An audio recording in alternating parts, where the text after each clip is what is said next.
There we go. Hello. Hello, how are you? Well, I'm like so excited. I am too. Not that it's a contest, but I'm like such a big fan. When Oh, wow. they sent over the note, I was like, yeah. They're like writing about you. I was like, I know who she is. What are you talking about? Uh, I love it.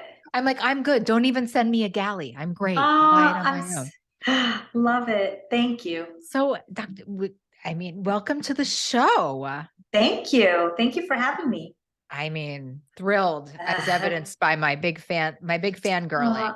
uh, uh, Brought notes, very unusual day for me. Brought notes, brought thoughts. But hey, can you tell us first just a little bit about you? And like, I mean, I know you're awesome, but can't just take it off my word, can you?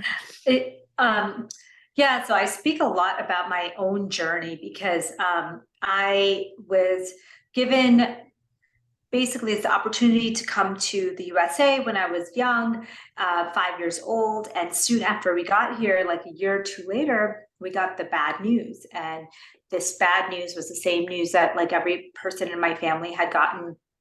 And it was that my dad had type 2 diabetes. And then my grandmother had type 2 diabetes. And then turns out all five brothers had type 2 diabetes. And this is the same disease that had taken my grandfather and all the other family members. And so that kind of motivated me to study nutrition and understand, what is it, what's going on with the metabolism?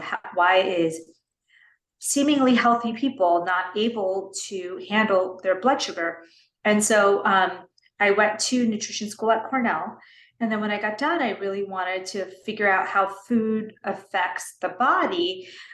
So I went on to medical school and then I did residency in internal medicine, which is kind of like the general adult medicine. And then I did a fellowship in immunology, which is where I really learned about the gut microbiome and Mhm. why I'm so interested in it today. A lot has changed even from when I was training, and That's what I that's was really just the thinking. Like, basis. that's Yeah, before gut microbiome was cool, right? yeah, it was when we were just so the hygiene hypothesis had just come out like about 10 years before that, and there were all these studies looking at why moving to a more sterile place, a rich urban environments was so bad for our immune system.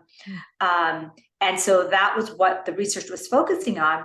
And what we really realized over the last few years is that it's that our gut microbes are one, not being formed properly, not being populated properly as children, and then they're being damaged as adults and kind of leads to cravings and hunger, poor mood, and all of these things that we attribute to separate causes.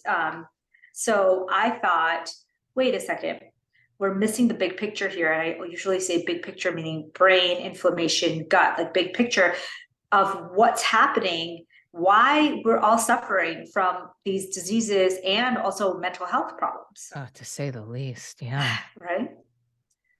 I love that. And so you have this new book coming out really soon, Mm-hmm. which I think the title is so great. Uh, I'm it's called so, oh, go I'm ahead. so effing hungry. And it came out of, trying to figure out how this whole brain gut craving cycles work, and why we crave what we crave. And it was It's really interesting. the subtitle says it. And it's so perfect because we're on a podcast called What You're Craving, right? Yes. Why we crave, what we crave, and what we can do about it. I was like, Yeah. when I saw the title, I was like, well, I don't, those are my only questions. Yes, exactly. So you're just going to I solve all of our problems today, Yeah, basically. honestly, the problem is when you look at the research, it's just insane Mm. the amount of new knowledge that we're getting about what the gut can do for our brain and our cravings. But the problem is a lot of this focus is on, okay, what medication can we give everyone so that, Ugh. we can rewire the gut in a way that, produces this result.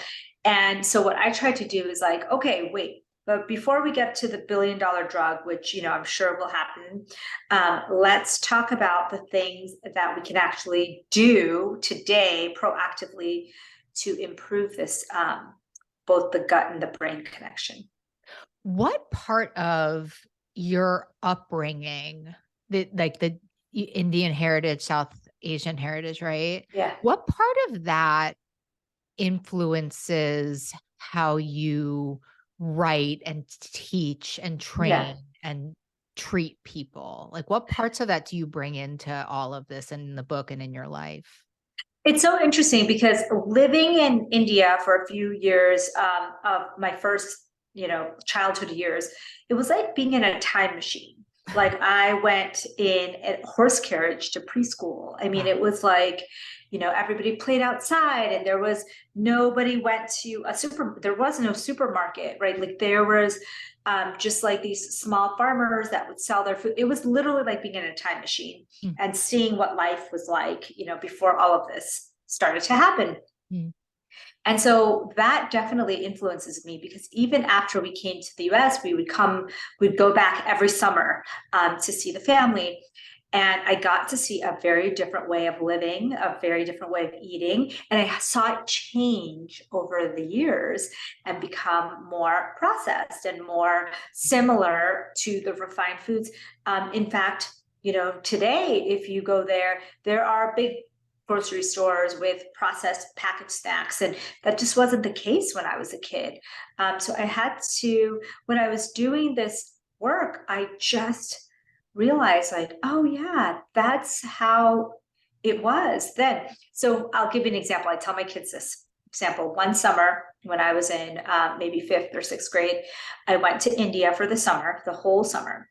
And I observed my cousins and they would eat a breakfast in the morning and then they wouldn't eat anything, just like water until lunch at 1. And they just sat on the ground or at a table and they literally ate whatever's on the plate. And then they would drink water and wouldn't eat again mm. until dinner time. And to me, as a fifth grader, it was like, but where's the snacks? Where's the drinks? Like we're not going to eat anything in Right. between all this time because in our culture, we are constantly carrying our snacks and our drinks. And there's never like unless you're in a big meeting or something where you're like forced to be away from food, it's like nonstop. And it's always an option. It's like, Yeah. so maybe I try to have 3 meals and an optional snack, but that snack is always an option. It's not like Yeah. I'm just drinking water till the next time. And if I Yeah. want to do it, I'll do it. Yeah. And then that summer when I would go to India in the evening, and this is super important because this is such a big part of my work. After the sun went down, nobody ate. Like nobody was watching TV, eating like ice cream and popcorn. There was no Uber Eats. There Right. was no. They're like It was just craving a like, sweet. Right. yeah, like Mhm. you just ate dinner and then you were done for the night, and there was no food until the next morning. And I thought, oh, that's interesting because now we call that circadian intermittent fasting, like a Right. style of but that's literally how people lived for thousands of years and how we're supposed to be living. So Right. our gut bacteria, along with our digestive system, need breaks from food. And so I think I learned a lot. I mean, the South Asian culture is amazing, but it also was eye-opening to me to see, okay, how did that change as it got more modern? And now kind of so much of the world mimics what we do here. Tragedy. It Yeah. was just, yeah, No, I tragic thought in many I was ways. in Bali for a month a few years ago, and you see the differential between, and like there's so much processed. I was shocked, actually, sadly, right? I was like, oh, it's Yeah, just like America here. Okay. Like, yes, I had to go it to like is. ashrams to eat the way that I was hoping to. I literally, okay, so we went to Colombia in South America, just one of the few months ago. And exactly what you just said, I was very excited to, go and check out the local culture and get some local foods. And I mean, the restaurants were beautiful, great, but like the stores had a lot of processed options. And I know we were in a touristy area, and obviously that's so different than being in the rural areas. But it just made me realize, like, wow, look at how the world has changed and mimicked what we do in America. Well, and I always think, I mean, I'm obsessed with gut health. And I mean, and I think about all the strife that we're in and all, I mean, I think there's a lot of reasons, but I think we're all in really bad reactive moods because our guts are really unhappy on I top of mean, the generational stuff. But yeah, I mean, I think it's pretty easy you to you get hit into a the fight. nail. Yeah, hit the nail on the head. I mean, if you look at the people who had the most ultra processed foods, they were 80% more likely to have poor mental health days than Oh, wow. people who were eating the least amount of ultra processed foods. And that's direct, food communicating with your gut bacteria, communicating with your brain. Like food mood connection is real. I know. And I know because every now and then I'll eat a Dorito and I will Yeah. get in such a, it's like, it's actually frightening to me because I'm pretty steady as she goes. And if I put Yeah. that because I eat, I'm pretty careful about what I eat. And if I'll put that in my body, like, and I'll even say it to myself, like, you're about to get really angry if you eat these, you're Yeah. going to be really on edge. And I am, it's bonkers.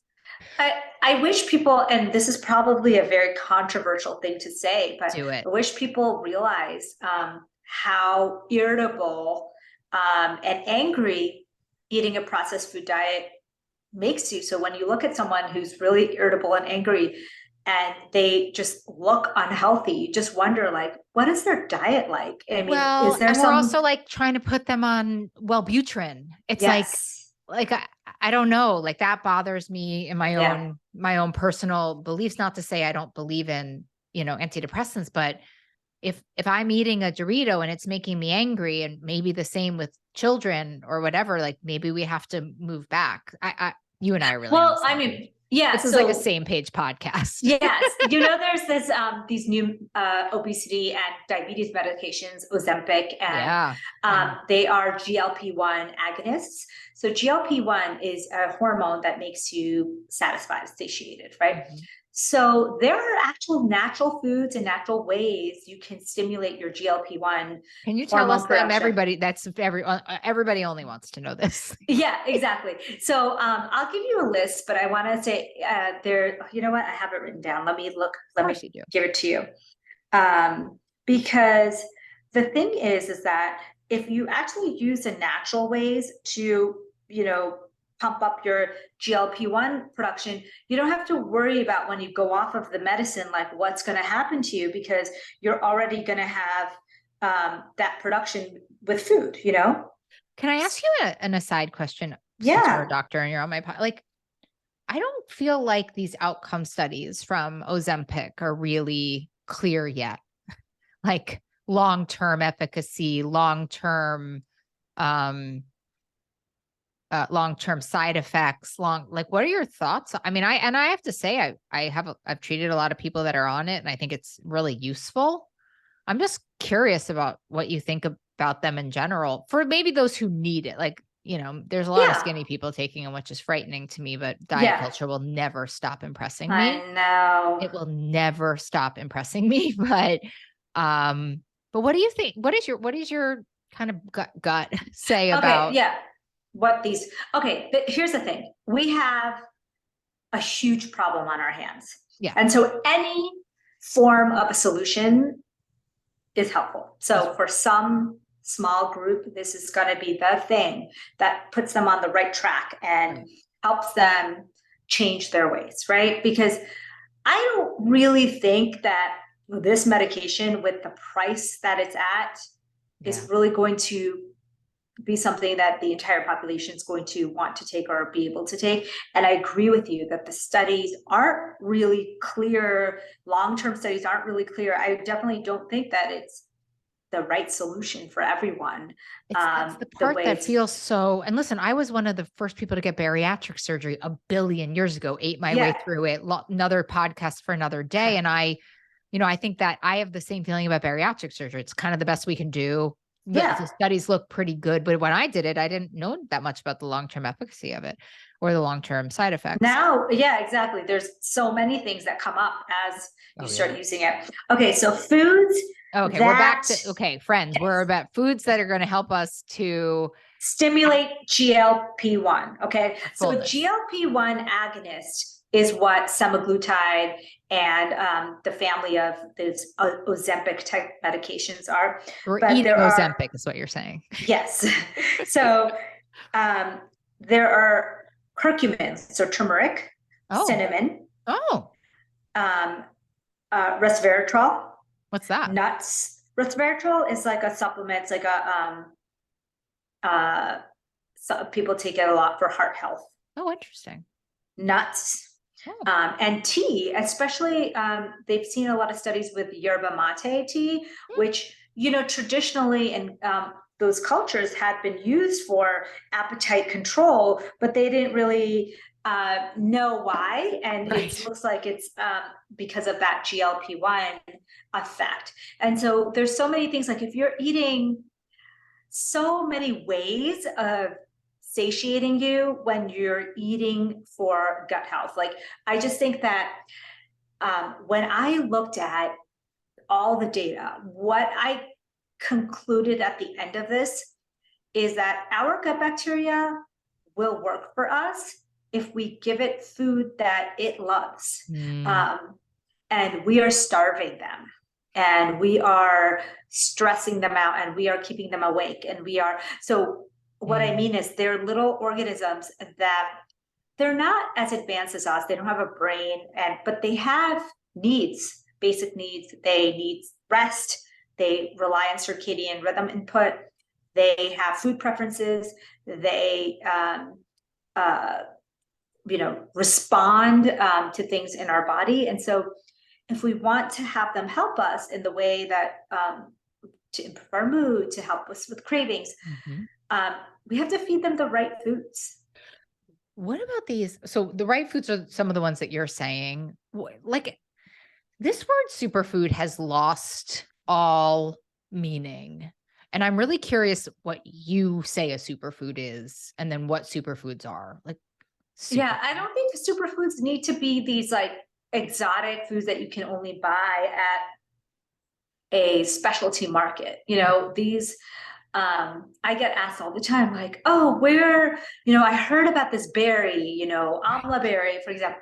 And it's a wonderful, I love amla berry, but that's not necessarily the mainstay of your diet. Like, just adding amla berry to a processed food diet is not going to change things. I tell people That's the most American concept I ever heard. Like I'm going to it eat is. Doritos with alma berries and think that Yeah, that's going to heal my gut. 100%. Okay, so I did a talk recently, and every time someone brought up a supplement to help with these things, and there are a few, and we can go into it, that actually have some good data. But I always say that it's kind of like getting shoelaces for your shoes for a race. Does it help you run? No. Mm, Will it, give you some more confidence in what you're doing? Maybe, but like it's not even like the shoe that you're mm. using, it's like the shoelace. And so that's the effect. And you're talking, big needle movers, and then you're talking minute, or maybe not moving the needle at all. As you know, I mean, you and I both know that you take supplements and then a month later you're like, wait, did that even do anything? Or Yeah. you just, do you just believe it like Right. blindly? Or I think that's one of the reasons I like you so much, but I think also why I like the parts I read about this book is that you're talking, why am I so effing hungry? It's like what I always like to say, like it's about the food, but also it's not about the food. So can yeah. you talk to us a little bit about, and I love, and like, and that if we're eating, berries and we're still poisoning ourselves with Doritos, I have to say, Yes, I do eat a Dorito every now. I do that's love, okay, never that's met a okay. potato chip I didn't like. Yeah, I Um, agree. but can you talk to us a little bit about, because I think I really want to hear more about the research and your knowledge about like this idea that we need sunlight, the stuff that you're writing about in the book. Yeah, What about sleep? Like, what are the other parts that you're yeah. adding along to some of these gut healthy foods? Okay, so many researchers will argue that the best probiotic that you can ever take is exercise. Stop it. Yeah, so exercise stimulates the gut bacteria to create this magical compound called butyrate.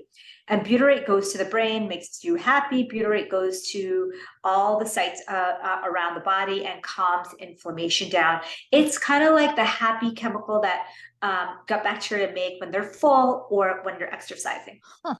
So when we're And talking exercise, like Do you have specifics as to what because in this world, Yes, anything. who knows what we're Exactly. talking about? So I would say with exercise, this was like a 30-minute exercise program that they did that showed an increase in butyrate. But what I say is any form of movement is good. So when we're talking about movement, walking is amazing. Biking, hiking, most people have if there's a barrier to walking, then you can do biking, and you could go swimming. And so my point is that the movement is what creates the change, like 20 to 30 minutes of movement Is it a day. heart rate thing though? Like, is it like if I take my dog on a sniff walk and I'm not really doing, is that the same as if I'm doing something where my, heart's pumping? Okay, so there's differing effects. Like, for example, high intensity exercise has some potent effects on butyrate production, as well as calming those hunger and craving hormones. Wow. But so does a sunny walk. There's a different type of movement, but a sunny walk, I always say a nature-based walk or hike, is one of the best things you can do for your gut health, because not only does it give the sunlight input to your brain and tells the gut bacteria what time it is of the day, they really need to have that circadian rhythm input. It also gives you exposure to nature, which decreases your stress levels. And there's some unknown benefits of being in nature that we don't even know what they are yet. I mean, right. I'm like a trained shaman. Like that makes, just being with her. Yes. Right. Just being with the mother. Totally. And that's what, can we really get to second grade for a second about circadian rhythm? Because I understand it. I think it's hard to understand. There's everywhere I look, but that's probably my Instagram feed with like you and Huberman are just like, get in the sun first thing in the morning. But can you explain to us why it's so important and what a circadian rhythm is? Okay. I did another talk the other day, and I was saying that we're like sunflowers in a dungeon. I mean, that's modern living. Aren't we? Yeah, right. So that breaks my heart. Yeah, and we are, all of us, including sunflowers, including bacteria, including all animals, every living thing has a circadian rhythm, which means that we rely on the sun and the darkness to tell us to do what we need to do inside of our bodies. Our cells can't be doing everything at once. And so they need to know when it's time to metabolize food and when it's time to repair and renew. That's why when you get a poor night's sleep, I mean, you're like lethargic. I'm you're like not drunk. I'm like, I shouldn't even be working if I have a bad night. Exactly. And like your healing process is shortchanged. You look like, crap, because it's like all of those things that are supposed to happen overnight don't happen, or they're shortchanged. And, that's a whole discussion of like the blue lights that we all get in the evening. So there's a lot. Wait, can we just talk about it though? Because when we're watching TV and on our phone at night, maybe not me, maybe me, another day for another time, but like, what's that doing to me when I'm so when you get one blast of blue light from your phone, from the TV, from a big overhead, going to Target at 10 p.m., that delays your melatonin release by about 90 minutes. Wow. So now, instead of, going to sleep, say at 10 o'clock, you're not going to be sleepy until 11:30. And how many of us can relate to this, where either you watch something on your phone or have a big blast of blue light, and now it's so hard to fall asleep. Right. Or you wake up in the middle of the night, you check your phone, and then now you can't sleep for an hour. But if you can go, like, whatever, maybe there's a time in my life I fell asleep with the TV on. Does it impact that impacts the quality of sleep? Wow.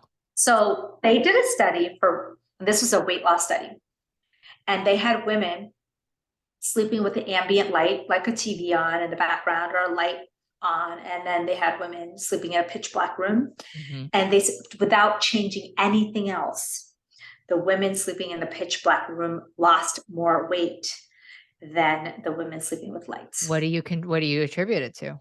Because we have skin receptors, right, that are looking at light. It's not just our eyes. Your eyes can be closed, but if you're like sleeping in bright sunlight, your body's like, wait a second, it's day. It's not time to go to bed yet.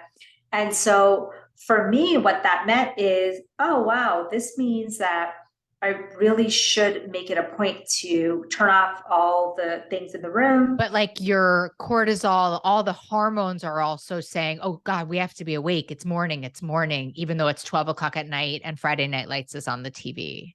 Exactly. So the way the way I explain it to people is evolutionarily, if you thought about it, and you were being chased by an animal, or there was a danger, imminent danger, your body does not let you sleep.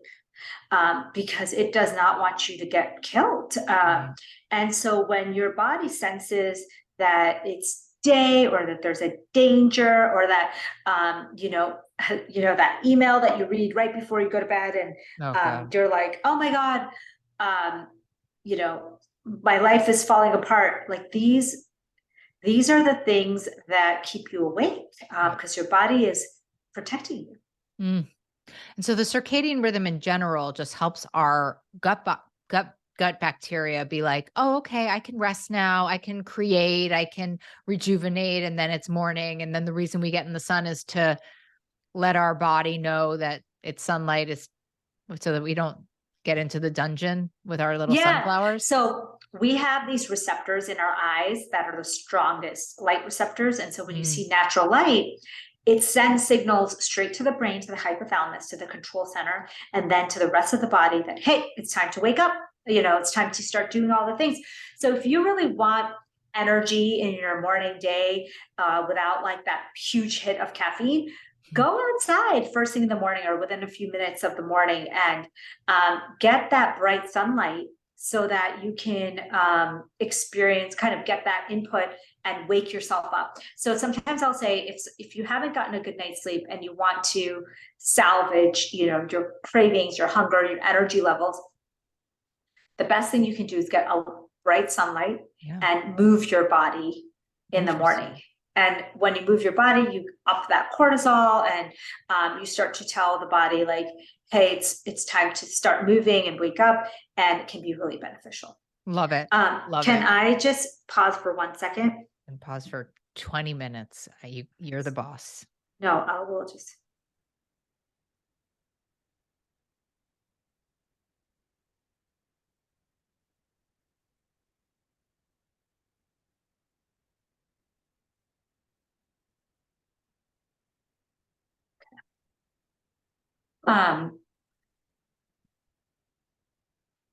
You ready? So yeah, I'm good. Yes. Isn't it funny, life? I have 2 kids, and so for me, if there's a text about school or like, oh yeah, it's always like, oh my gosh, no, I never know whether it's like, right, hey, what's the plan today, or emergency. So I always just check real quick. I think that's so important. What is a psychobiotic? It sounds like a really fascinating thing. It's going to change. It's literally going to change the world of mental health. Stop. I'm telling you. So the best ways I can describe it is that by transferring gut bacteria from one person to another, you can change their entire mental state. So they've seen it with depression, with schizophrenia, with dementia, with autism. I mean, the potential is crazy. It's mostly done in animals right now, and so it's very, very new.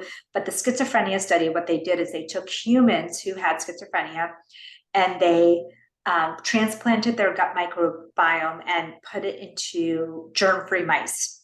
And they mixed up the mice with those who had received microbiomes from non-schizophrenic patients. And the researchers were able to 100% pick out the schizophrenic mice because of the change in their personalities. With the gut only. The gut only. Nothing changed in their brain. The gut holds the schizophrenia? Yeah. That means that the neurological signals that are happening are primarily coming from the gut, is what that concluded. And so we're seeing that with depression. We're seeing, I mean, the world of mental health, like I said, is turned upside down, because now we're saying, oh wait, all these things that we're treating with brain medications, Okay. shouldn't we be treating with gut? Okay. So here, okay. You're right. I don't get mind blown. So that is, I can't believe I didn't know that. First of all, I'm not going to have a shame response. I'm going to have an excited response. Yes. But like, what should we be eating and what should we not be eating? Like, can we just get to it? Like, Yeah. if you're listening, what this is what the data, like all the science is saying, that if we're not taking care of our guts, it doesn't even matter how much medicine, or maybe if your medicine's working, imagine how different your life could be if you heal your gut. What are the absolute no's and absolute musts? What would you say? Yeah. So I think the absolute no is that we need to be looking at our own personal intake of ultra processed foods. Now, we could make it easy for consumers if we wanted to by labeling things as ultra processed. And then you'd say, hey, you know what? Instead of everything in my day being ultra processed, I'm going to, choose one or two things that are not. So that would make it easy. Yeah. Are there ultra processed foods that we eat like not knowing, or maybe thinking, oh, it's not like we know Doritos are bad for, like, we know cookie cake, like that stuff. Is there stuff that maybe we eat that's ultra processed that maybe even I eat that I'm like, is my Laughing Cow cheese ultra processed? No, but your frozen entrees are, for all example, of them, even from Trader Joe's. Well, okay, I'll define what ultra processed means, and then you can check. Okay, I'm really not excited Yes. / excited about this. So there is a scientific classification of ultra processed foods, and it comes down to this: if you take a food and you read the package, and it contains ingredients that are not that could not be found in a kitchen. Wait, hold on, Amy. There's something happening with your earphones. It's like, oh, sorry. It's okay. I don't know what's high, but this is so important. So it's like, it might be the outside noise. Hold on, let's see. I think it might be some construct gardening or something. No, it's something like when you're talking, it's going like, oh, is it still happening? No, let me talk. Okay. So the way you tell, really? That's so weird. Even maybe without the earphones. Want to try without the earphones? Is that crazy? I can do that.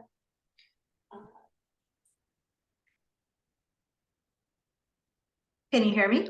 Mm-hmm. Okay. That's fine. There's no thing. Okay. So let's talk ultra processed foods. Ready? Okay. So ultra processed foods.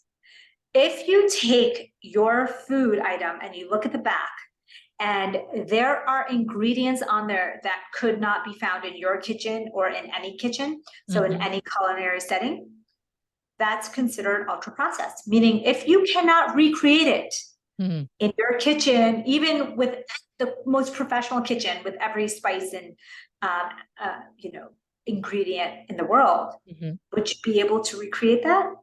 If the answer is no, then that's ultra processed. I'll give you the easiest example, right? Let's take ice cream. Ice cream, you look on the back, sometimes it's milk, cream, sugar. You could recreate that. If you had an ice cream maker, you could recreate that.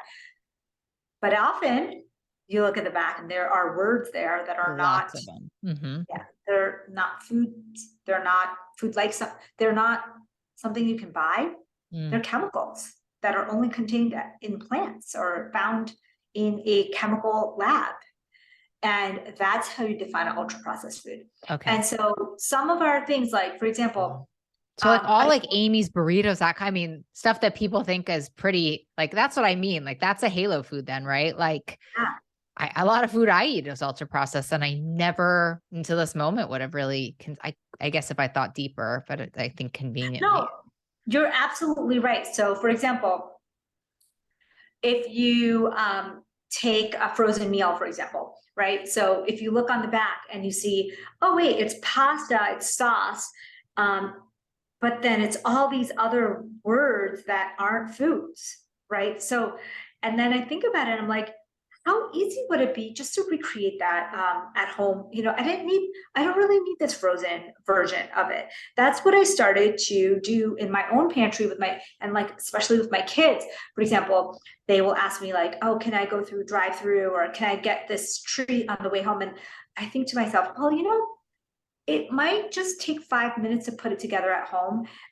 And it's not necessarily super healthy, even if you like make pasta at home, right? It's Right. not necessarily the healthiest thing, but it's markedly better for their mental and gut health Yeah. to make it from real ingredients at home. It's like, I thought that was mind blowing to me because I was It's mind blowing. Because I'm thinking here, like, yeah, I guess it is true. I could like throw together some brown rice. Like I could like even buy like, chopped up vegetables. I could make some kind of fried rice. It does take a little bit more time and thought, but if we're talking about the gut health impacting schizophrenia, yeah, you know, maybe and listen, you may be listening, you'd be like, no. One yeah, quick question, just my rationalization here while I'm here. Is yeah. there a differential between there's something that this is maybe just my own dissonance, like an Amy's meal and a Mhm. Twinkie, like Yes. like the Amy's meal is Remember, better than the Twinkie. No? yes, because remember that it's also fat, salt, and sugar content, Okay. right? So if you eat a chocolate bar and it's minimally processed, it's still got fat, sugar, Yeah. right? Right. So it's not like you can just say, well, I'm just going to eat minimally processed You really foods. get America. That is Yeah, so how America rolls, isn't it? Like, right, well, right. it's 90%. You're like, no, it's still like not great for you. Mhm. Yeah, like you could fry your own chicken nuggets, or like you could, and yes, they would be healthier than the ones you get at McDonald's or whatever, but Mm. they're not healthy. Wow, that's So so that's why, interesting. that's what your whole question about Amy's makes sense. So the nice thing about a place like Whole Foods, for example, um, you know, and defending Amy's is that frozen foods spans the whole, you know, Aisle. from Yeah. completely ultra processed to minimally ultra processed. And so you can kind of say that, well, if it's at Whole Foods, they already have very stringent rules about what chemicals you can add to your food, Mhm. then it will be less processed than That makes something sense. from, you know, All the right. So typical. the ultra processed foods. And I want to say like, and then I want to say like something is always better than nothing, right? I mean, working on it a little bit is going to take you farther Oh than yeah. not working on it Okay. at So all. I'll tell you this. 60 or so percent of our diets are ultra processed, and that's kind of a low number because with adolescents it's about 75% ultra processed, Wow. and grocery stores are about 71% ultra processed. So meaning that like if you just went to the grocery store, most of the food is ultra processed. Wow. God, we So have so much are up against here. it's so much, and like people Like we're ask, not even talking about kinds of foods right now. yeah, Like we're not even I like know, I've had plenty of gut people on my house, you know, it's like the artificial sweetener or like, yes. you know, like all these things. Like we haven't even gotten to like the kinds of foods. You're like generally the food you eat is really bad for your gut. Yeah. And Wow. I think that that's um, just the scariest part is that we're not even talking about the fat, sugar, salt content, Right. which, you know, obviously has gotten out of control in our foods. It's even more than that. Right. Right. Okay. So if we had to talk about, so number one, you're like, number one, no for the gut is ultra processed foods. Yes. What if we're on the family feud? What's like two, three, and four? Okay. So I would say sugar. Yeah. Me As you too. know, as you know, sugar kind of, we have receptors for sugar both through our own gut cells. There's neuropod cells in our gut that actually sense sugar. And we also have gut bacteria that love sugar. Mm, And that's usually the negative bacteria or the non-bacterial like yeast organisms that right. love sugar. And so you're by eating more sugar, you're creating a pathway to want more sugar. And as you know, it's like an addiction cycle that's Correct. very difficult to break. And that preys on our dopamine pathways because our dopamine pathways, we want a release of like feel good dopamine chemicals. But as we start to eat more sugar, we need more to create the same level of happiness and And what motivation. about inflammation in there? I love your BIG, by the way. But sugar is like fire, right? I mean, that's what I would say. My friend had like rheumatoid arthritis. She's like, should I eat this thing with sugar? I was like, do you want your body more on fire? Like, probably not. Yeah. Okay.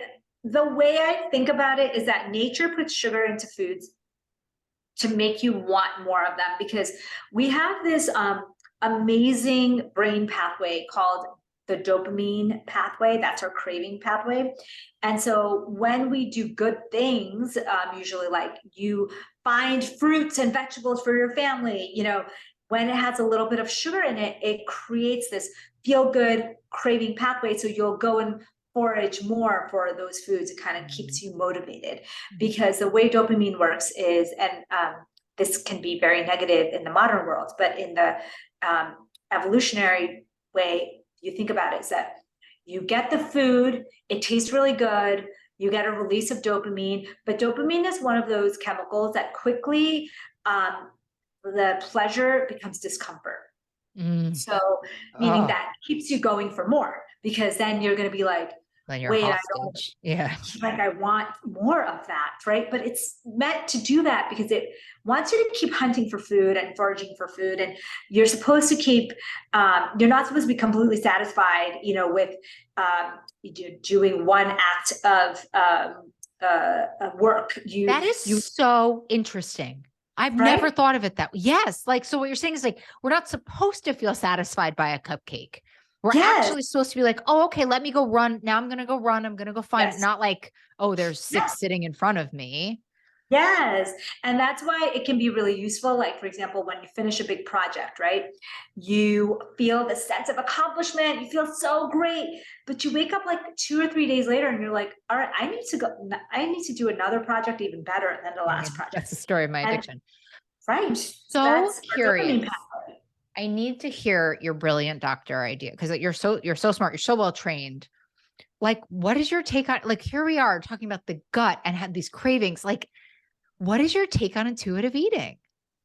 Yeah. So the problem with intuitive eating for most people, the lay audience like me, is that when we hear the word intuitive eating, we think, oh, we should just go with what our body is telling us, right? Well, that's what the book says.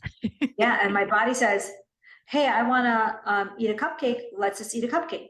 Yeah. But what I'm saying is that our bodies, our gut and our brain has had these things that hijack it and make us think that we need more of it. And these are pathways that could be set when we were kids. But these are negative pathways, and we don't necessarily want to keep giving into that. Yeah.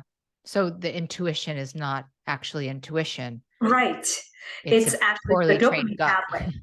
Yeah. So when you do, you know, take away all these things that we're talking about, these influences, then you can use your gut. But for most of us living in today's world, we really get affected by food marketing and, you know, addictions and previous behaviors. And it's really difficult to be an intuitive eater in today's world, is what I say. Like, you know, if you went to Bali and you went to the rural areas, not even the tourist areas, because it sounds like the tourist areas were pretty Americanized. So much fried rice. That's all I can tell. Like, and like, I mean, I not that I'm proud of it. I lost so much weight there because I wouldn't eat so much of the food where I just like, because I don't eat sugar or grain flour ever. And so I was like, I ate a lot of nuts. So I'm really glad they're superfoods.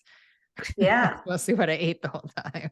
Yeah. So if you go to a place, like you go to a jungle where they're growing their own food, or and really, really go back to the basics, yes, you can definitely use intuition. Your hunger hormones go kind of back to the baseline that they need to be at. But in today's world, it's really hard because in a jungle, there's only a certain, like in a jungle, if I'm craving a cupcake, I'm not getting that cupcake. Exactly. Right. But like when I wake up in the morning, especially if I've had the TV, I mean, what I'm learning today, if I had the TV on last night and I read an email and I haven't seen sunlight for a few days because I've been trapped in my office, like that doesn't seem like it might be my intuition, but it's Yeah. not. It's Yeah, it's colored by the other things that you did. I have to say that, the pandemic really shined a light on how circadian rhythms and how stress and how, being indoors can really impact your mood and also your eating behaviors, because people just started to eat unhealthy. And, in the beginning, it was like kind of healthy because they were cooking at home, and then it became drive-throughs and takeouts or delivery. right. And it just, for me, the big message of this book is we're going in a catastrophic direction, because we already know ultra processed foods creates depression and disease. We know that killing your gut bacteria creates depression and disease. We know that not seeing sunlight, having too much blue light at night, yet we continue on this path. And it's just like, we're seeing the light of the solutions right now, but if we don't take this moment to change our lives, then the numbers are catastrophic. They already came out. The 2050 numbers are just insane. I mean, there's a 35% increase in depression, heart disease, and diabetes, and 50% increase in dementia. And that's more, it's growing even faster than it is today. So if you imagine what the world looks like today, Wow. obesity, depression, dementia, and you're imagining a world that has 30% more of that, it's just insane. Mm, mm. Okay, well, I actually think this might be the conversation that makes me not watch TV before I go to bed. So, like, I send love me the bill it. later. Yeah. I think you finally convinced me. If you had to say, what do you think is the middle path between kind of like the easiest change to make and the most important? If you said to, like, here's this one thing you should like, just do this one thing, and it's Yeah. not so hard, and it's going to have great results. Um, Natural light. Yeah. You can do 2 to 5 minutes a day, up to 20 to 30 minutes a day of like a walk, a nature walk. And they're saying the first thing you wake up in the morning and you get outside. Yeah. So like you could do this thing. So I do this thing called sky before screens. And it's Ooh. okay. Like if you're a mom like me and you wanna, what I do is I do a less than 1 minute scan of my text to make sure like there's not An emergency. burning emergency. And what I do is I go outside. I go in my pajamas. Sometimes I'll go to the bathroom, brush my teeth, go out in my pajamas, get some sunlight. It doesn't have to be sunny. It can be totally dark and overcast. And then I come in and I get ready for the morning. And often when you break that cycle of just scrolling through your phone, and at least for me, I would like, get sucked into Doom the scrolling email for or this sure. and Yeah. yeah. And so for me, it's like if I just break that habit, then I don't really want to look at my phone for, for the first 30, 45, sometimes an hour after I get up. And then I've already gathered my thoughts. I've already had kind of a plan in place. I was telling my son the other day, because we were talking about ways to wake up, and he said the same thing. He said, I like when I don't look at my phone first thing in the morning. And I said, yeah, kind of, you remember to do things that day. Your thoughts are more organized because you had a little chance to kind of regroup with yourself. And that. taking that moment to go outside and getting natural light is just, I love that. That's so great. That's so great. easy. Yeah. You're amazing. Where can we find you? When is the book coming out? Tell us all of the things. I'm so excited. It's coming out February 28th. Mm-hmm. It's everywhere books are sold. I have all these pre-order bonuses at amymdwellness.com Great. /book. So my website is amymdwellness.com, and then you can do /book to get all the bonuses. I'm on social media at Fasting MD. It's I'm on. such a good social account. I'm just telling you, it's I'm so funny, happy. it's smart, it's like, it's a good follow. I love, I think people hate social media. I love social media. I Yeah, think it's you a do great love social way media. to You're communicate, great at it, by the way. but I love to communicate with people, and I love to really see what, some of the science, some of it really resonates really well. And it's nice to see that. It's really interesting to me, and motivating to me to see that people are like, wow, I want to change my life, or I want to change my Yeah. family's life. Well, it's a So, great, I highly encourage, if you're not following her, follow her. It's good. That's how I mean, that's when they got the note. I was like, I follow her. I follow her on Instagram for, yes, I'd love to talk to her. I I'm feel so like I know her. happy. I'm so happy too. Well, Thank you for you're having me. amazing. I'm so excited. Everybody's going to go buy your book. Love a good like pre-order gift. I'll be doing it right now before anybody hears this. And thank you so much for coming on the show. You're awesome. Thank you so much. Thank you. Thank you for having me. Okay.